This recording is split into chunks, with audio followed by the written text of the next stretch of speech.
नमस्कार दोस्तों, omniscient channel में आपका स्वागत है। और आज आप इस वीडियो में ओमनीसेंट इंग्लिश के तहत 1180वें दिन की क्लास को देख रहे हैं। जी हाँ दोस्तों, अगर आप अंग्रेजी पढ़ने में बिल्कुल भी असमर्थ महसूस कर रहे हैं तो आप यह वीडियो अंत तक देखिएगा और आप उसके बाद तय कीजिएगा क्या आपको इसमें से क्या नहीं आ रहा है या क्या आपको इस तरह के वीडियो देखना चाहिए नहीं।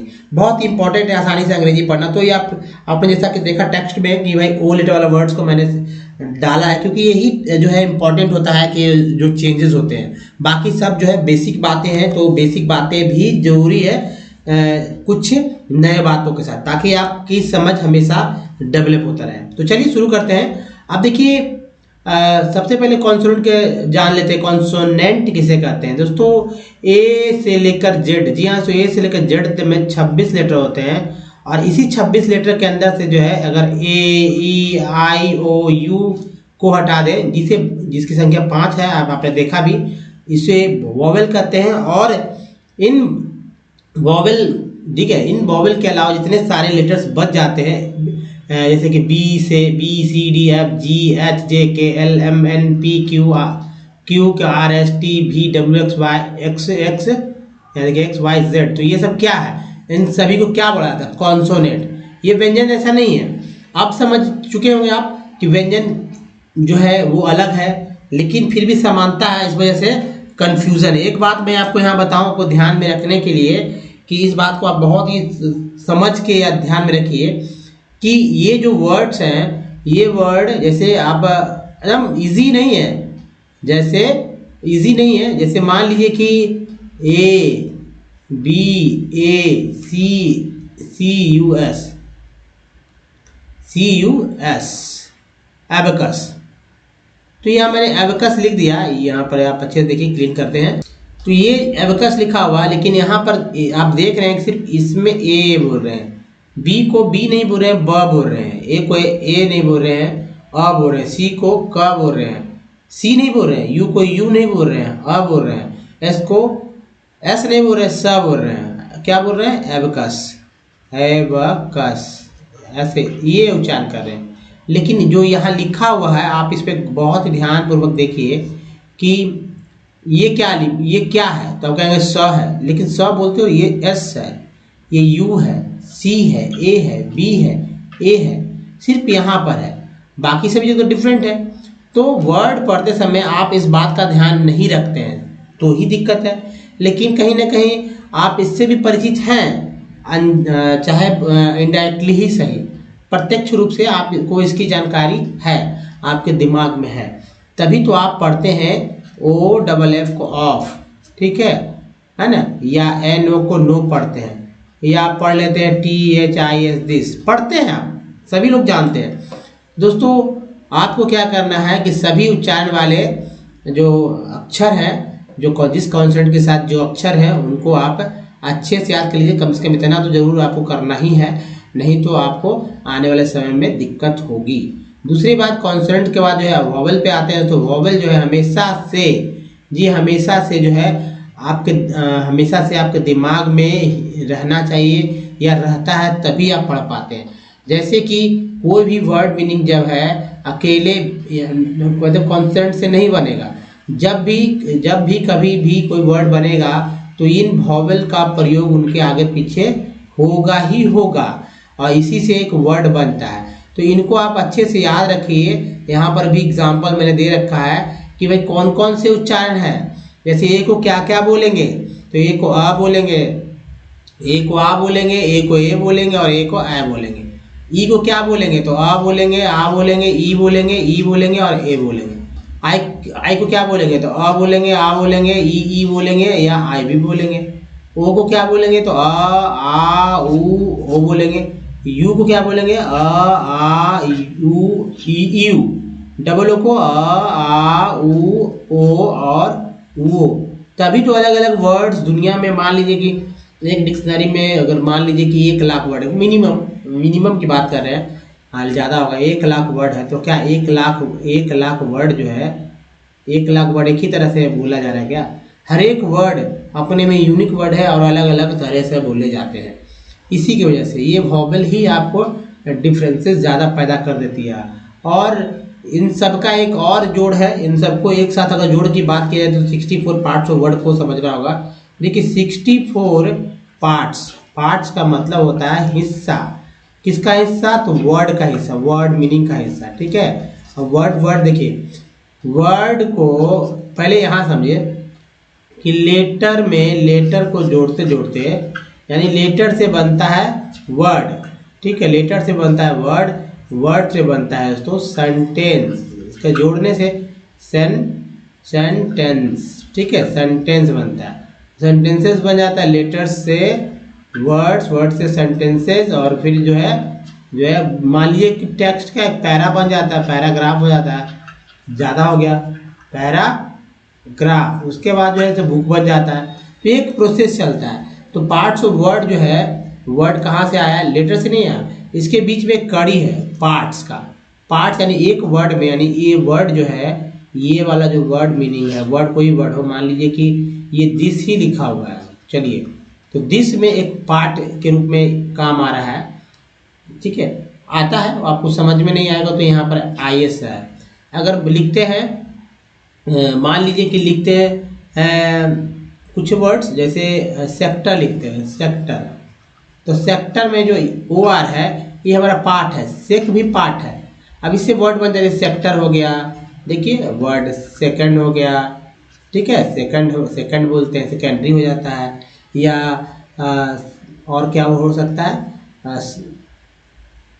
बहुत सारे वर्ड मतलब हो जाएगा। मान लीजिए इसी को लेकर चलेंगे तो अलग हो जाएगा, सिलेक्शन हो जाता है, ऐसे यहाँ से ले लेते हैं सिलेक्शन, सिलेक्शन, ठीक है, तो वर्ड बन गया, ये वर्ड है, या सेल हो गया, वर्ड बन गया। तो इसी को लेकर चले, तो ये सब बदलते जाते हैं। तो ये पार्ट जो है बार बार रिपीट होते हैं, जो कि आपके बहुत यूज़ के हैं। अगर इसको आप पकड़ लेते हैं तो आपको पढ़ना आपके लिए इजी है। जी हाँ, तो चलिए अब 64 पार्ट्स ऑफ वर्ड को देखते हैं तेजी से, और उसको याद करिएगा, उसके बाद ही आप पढ़ना शुरू करिएगा। ये बहुत ही ज़रूरी है इंग्लिश पढ़ने को लेकर।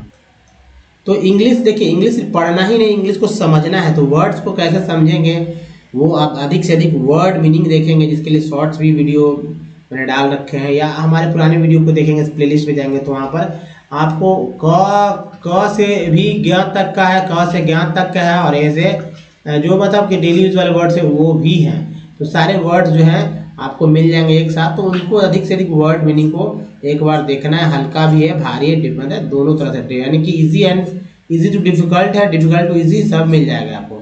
तो इजीली आप इसे पढ़िए। पहले आपका काम होना चाहिए पढ़ना, पढ़ने के बाद आपका काम होना चाहिए लिखना, लिखने के बाद है उसको समझना। ये बहुत ज़रूरी है, लिखते समय ही समझ लेना है, और फिर जो है धीरे धीरे वो जो लिखा जा रहा है उसको बोलने के अपने जो है अपने वे में लाना है, ठीक है। यूज टू होना है उससे। यूज टू का मतलब होता है किसी चीज़ से आप बहुत अच्छी तरह से परिचित हो गए, यूज में आ रहा है आपका, यानी कि आदतन वो आप बोलेंगे। तो इन सबको याद रखिए, जो कि मैंने घेरा लगाया, ये बहुत ही इंपॉर्टेंट हो जाता है, और इसके बिना जो है इंग्लिश तेज़ी से आप नहीं पढ़ा जाता। अगर इसको याद कर लेते हैं तो कुछ भी नहीं पढ़ते तो कम से कम पढ़ना तो आ ही जाएगा। 100% ये सफलता की गारंटी है, देती है। तो चलिए अब दोस्तों, अगर इसके बाद भी कोई दिक्कत है तो ओमनीसेंट इंग्लिश यूट्यूब सर्च में, गूगल पे टाइप के सारे वीडियो के लिंक मिलेंगे दोस्तों। चाहे आपको रीडिंग करना सीखना हो, या फिर राइटिंग, या फिर स्पोकन, सब स्ट्रैटेजी बना रखा गया। और नीचे देखिए एक डिस्क्रिप्शन में आपको मिल जाएगा वीडियो के लिंक, जहाँ से आपको मतलब कि बहुत ज़बरदस्त फायदा होगा। दोस्तों आसानी से पढ़ना हम लोग सीख सकते हैं अगर आप हमारे बताए गए रास्ते पे चलते हैं। तो एक कॉपी जरूर बनाना है, जिससे कि आपको आने वाले समय में हमारे वीडियो पर निर्भरता आपकी कम हो जाए, और आप जो है अपने कॉपी पर निर्भर होकर आप हमारे बताए गए रास्ते को अपना कर इंग्लिश को अच्छे से सीख सकते हैं। इंग्लिश सीखने का मतलब समग्र इंग्लिश सीखना है, ये नहीं कि सिर्फ पढ़ लिए, सिर्फ लिख लिए, सिर्फ लिखने आ रहा है, पढ़ने नहीं आ रहा है, समझ में नहीं आ रहा है, बोलने आ रहा है, बोलने नहीं आ रहा है, लिखने नहीं आ रहा है, अलग अलग है पैटर्न। जैसे एक कहानी में बताऊंगा आपको कि मान लीजिए कि यूरोप है, ठीक है, यूरोप है, और यूरोप में जन्म लेने वाला बच्चा, कोई बच्चा है, वो 4 साल का है, 5 साल का है, स्कूल तो नहीं जाएगा, ठीक है, स्कूल तो नहीं जाएगा। और इंडिया को ले लेते हैं, अपना देश ही है, और इंडिया में ले लेते हैं, चलिए भोजपुरी बोलने वाला, सभी लोग जानते हैं भोजपुरी, चाहे जो भी हो, तो भोजपुरी बोलने वाले आते हैं। इसी उम्र के बच्चे इसमें भी हैं, 4 to 5 ईयर्स, ठीक है। या आप कोई भी भाषा ले सकते हैं। पूरे इंडिया में तो 22 भाषाएं तो कम से कम सरकार द्वारा ही मान्यता जो है दे दी गई है। तो भाई इसमें से इसके अलावा भी बहुत सारे भाषाएं हैं। तो अब बताइए, जन्म लेने के बाद बच्चा सबसे पहले स्कूल नहीं गया है तो क्या सीखेगा? आप बता सकते हैं क्या सीखेगा? यूरोप में जन्म लेने वाला बच्चा इंग्लिश सीखेगा या वहाँ के लैंग्वेज, जो इस कंट्री का लैंग्वेज वहाँ से वो सीख लेगा। इंडिया वाले में जन्म लेने वाला अगर भोजपुरी बोल रहा है और 5 साल का, तो वो भोजपुरी सीख लेगा या कोई भी भाषा इंडिया वाला भाषा सीख लेगा। ये क्यों हो रहा है? अब इन बच्चों को क्या है, लिखने आएगा, पढ़ने आएगा? बिल्कुल नहीं। जी हाँ, तो बिल्कुल न लिखने आएगा न पढ़ने आएगा। तो फिर उनको तो इंग्लिश पढ़ने की जरूरत है, उनको तो इंग्लिश लिखने की जरूरत है। उसी तरह अपने आप को समझिए कि इंग्लिश पढ़ने लिखने की जरूरत है। हाँ, एक बात बेनिफिट है कि अगर यूरोप में या इंग्लिश बोलने वाले जो भी है वो पहले से बोल रहे होते हैं तो लिखना ईजी है। तो हम लोग भी तो पहले से बोल रहे होते हैं हिंदी या कोई भाषा। भोजपुरी में भी तो लोग पढ़ते लिखते हैं, चूँकि हमारी भाषा 22 भाषाओं में से है, तो आ जाएगा इजीली, है ना, आ जाएगा। तो इस बात को भी आपको समझ लेना है। तो कहने का मतलब है मेरा कि बोलने के लिए न तो लिखने की आवश्यकता है न तो पढ़ने की आवश्यकता है। अब समझ गए ना? चलिए वर्ड्स देखते हैं नॉलेज वाले। तो दोस्तों ये देखिए, ऑक्टोहेड्रा, ऑक्टोहेड्रा। नेक्स्ट वर्ड है ऑक्टोनरी। नेक्स्ट देखिए, थोड़ा तेजी चलेंगे या आप स्लो भी वीडियो को स्लो कर सकते हैं। नीचे में 3 डॉट होता है 1 2 3, उसमें से टच करके आप जो है स्लो कर लीजिए। ऑक्टोप्लॉइड या फास्ट भी कर सकते हैं, ऑक्टोप्लॉइड। नेक्स्ट है ऑक्टोपॉडन। नेक्स्ट है ऑक्टोपॉड्स। नेक्स्ट देखिए ऑक्टोपुशेस। नेक्स्ट है ऑक्टोरून्स। नेक्स्ट देखिए ऑक्टोस्टाइल। इसके बाद है ऑक्टोथॉड, ऑक्टोथॉप।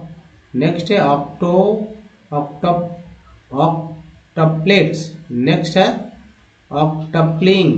नेक्स्ट देखिए ऑक्यूलेरिस्ट, ऑक्यू यहाँ पर कर लीजिए, ऑक्यूलेरिस्ट, लेरिस्ट, ठीक है।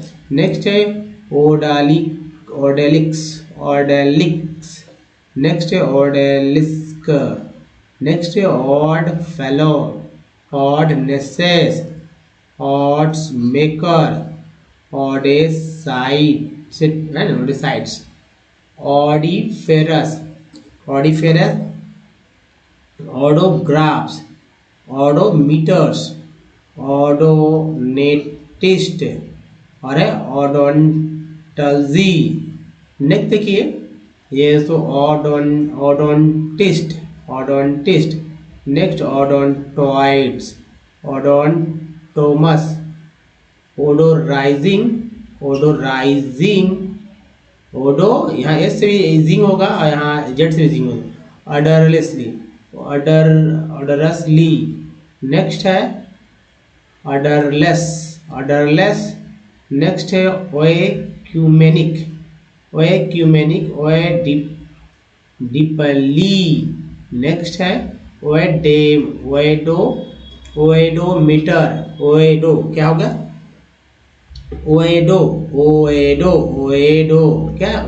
ओएडी। तो ये वर्ड थोड़ा डिफिकल्ट है लेकिन कोई दिक्कत नहीं है, आ जाएगा पढ़ने। ओएलेट्स, ओएलेट्स,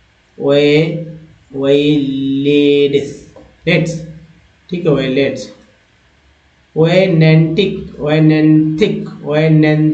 एंथिक है तो एनेंथिक हो गया। नेक्स्ट देखिए ओएनोगरम, ओएनोमेंसी, ओएनोमेनिया। नेक्स्ट देखिए ओएनोमीटर। नेक्स्ट है नेक्स्ट देखिए ओएनोफाइल। नेक्स्ट देखिए इधर है ओएनोफेल्स, ओएनोफिली, ओएनोथेरा। नेक्स्ट है ओएरलिकन्स, ओएसोफैगी। नेक्स्ट है ओएस्ट्रियोल्स। नेक्स्ट है ओएस्ट्रोजेन, वेस्ट्रोजन। नेक्स्ट देखिए इधर वेस्ट्रॉन्स, वेस्ट्रॉन्स, वेस्ट्रूसेस। नेक्स्ट है ऑफेंसिव, ऑफेंसिव, ऑफेंडेंट। नेक्स्ट है ऑफेंडर्स। नेक्स्ट है ऑफेंडिंग। नेक्स्ट है ऑफेंसन। नेक्स्ट देखिए ऑफेंसिव। नेक्स्ट है ऑफरेबल, ऑफरेबल।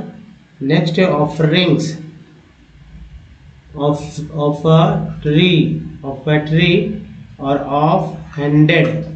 नेक्स्ट इधर देखिए officer, officered, officered, officials, officials, officiant. Next देखिए ऑफिशियरी।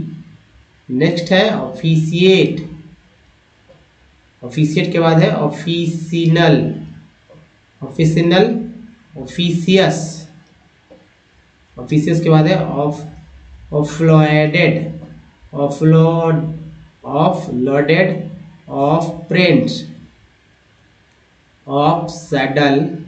नेक्स्ट है ऑफ स्क्रीन। नेक्स्ट है अब यहाँ देखिए ऑफ सीजन, ऑफ सीजन नाम तो सुना ही होगा, ऑफ सीजन। दोस्तों अब देखिए टेक्स्ट को बहुत ही सरल, सहज और सही समय पे अगर आप उच्चारण सही तरीके से करेंगे तो सच मानिए कि आप जो है सबसे अच्छे तरह से और सबसे बढ़िया तरह से पढ़ पाएंगे। पढ़ते समय आपको किन किन बातों का ध्यान रखना है तो मैं बता दूं दोस्तों, आपको स्वर यानी आपको जो है वोवेल है ना, वोवेल, कॉन्सोनेंट और 64 पार्ट्स ऑफ वर्ड कम से कम याद रखने होंगे। बाकी इजी है, बाकी मैं पढ़ता हूँ उसके बाद भी दिक्कत है तो कैसे कैसे जो है वोवेल्स का उच्चारण करना है, लेकिन 64 पार्ट्स ऑफ वर्ड आपको तेजी से पढ़ने में आपकी बहुत ही बहुत मदद करेगी, क्योंकि वो एक ऐसा ही तरीके से तैयार किया गया है जो कि आप जैसे कुछ लोगों के लिए स्पेशल तौर पे जो है क्रिएट किए गए हैं। तो पढ़ेंगे इसको, क्या पढ़ते हैं, THE को दी लोग पढ़ते हैं, कुछ लोग द पढ़ते हैं। सही कौन है तो फिर होगा तो द, डी नहीं द ER को आर बोलते हैं, ठीक है। एस को यहाँ पर स पढ़ेंगे तो SER सर, सर। वी सेस, सेक्टर। हैज, एस को ज बोलेंगे यहाँ पर, एस को क्या बोलते हैं ज, तभी तो हैज बोलते हैं, हैज। विकम, ठीक है, विकम। तो यहाँ पर वो काट लेंगे, विकेम हो जाएगा, विकेम। हैज, विकेम नहीं विकम होगा, थोड़ी ए काटेंगे, ओ रखेंगे, ठीक है। विकम द मोस्ट इम्पॉर्टेंट, टेंट है ये, इसको याद रखिए।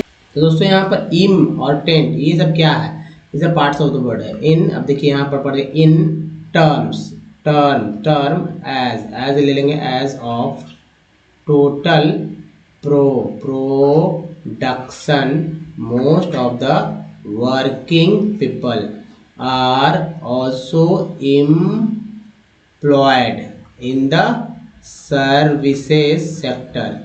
This is the general, this is a general pattern observed in developed countries. What is the total production and employment in the 3 sectors in India, ठीक है। Over the years have there been changes similar to the pattern observed for the developed countries. We shall see in the next section what does the history of developed countries indicate. 8 है, ये part ही है। About, ये भी part हो गया। The shifts that have taken, एक के बाद ही है, taken place between sectors to count goods and services. We add the numbers that are produced. दोस्तों ये है तरीका, अगर इस तरीके को अपना लेते हैं तो इंग्लिश पढ़ना आपके लिए बहुत ही इजी हो जाएगा। जी हाँ दोस्तों, इस वीडियो में बने रहने के लिए आपका बहुत बहुत धन्यवाद। वीडियो अच्छा लगा तो लाइक कीजिएगा, अधिक से अधिक लोगों तक पहुंचाइए। नए चैनल को सब्सक्राइब कीजिए, चैनल को ऑल नोटिफिकेशन के साथ घंटी को जरूर दबाइए। कुछ प्रीवियस वीडियो को लिंक यहाँ से चैनल को सब्सक्राइब करने का लिंक यहाँ से, प्लेलिस्ट का लिंक यहाँ से आपको मिल जाएगा। दोस्तों इस वीडियो में बने रहने के लिए आपका बहुत बहुत धन्यवाद। Thanks for watching. धन्यवाद।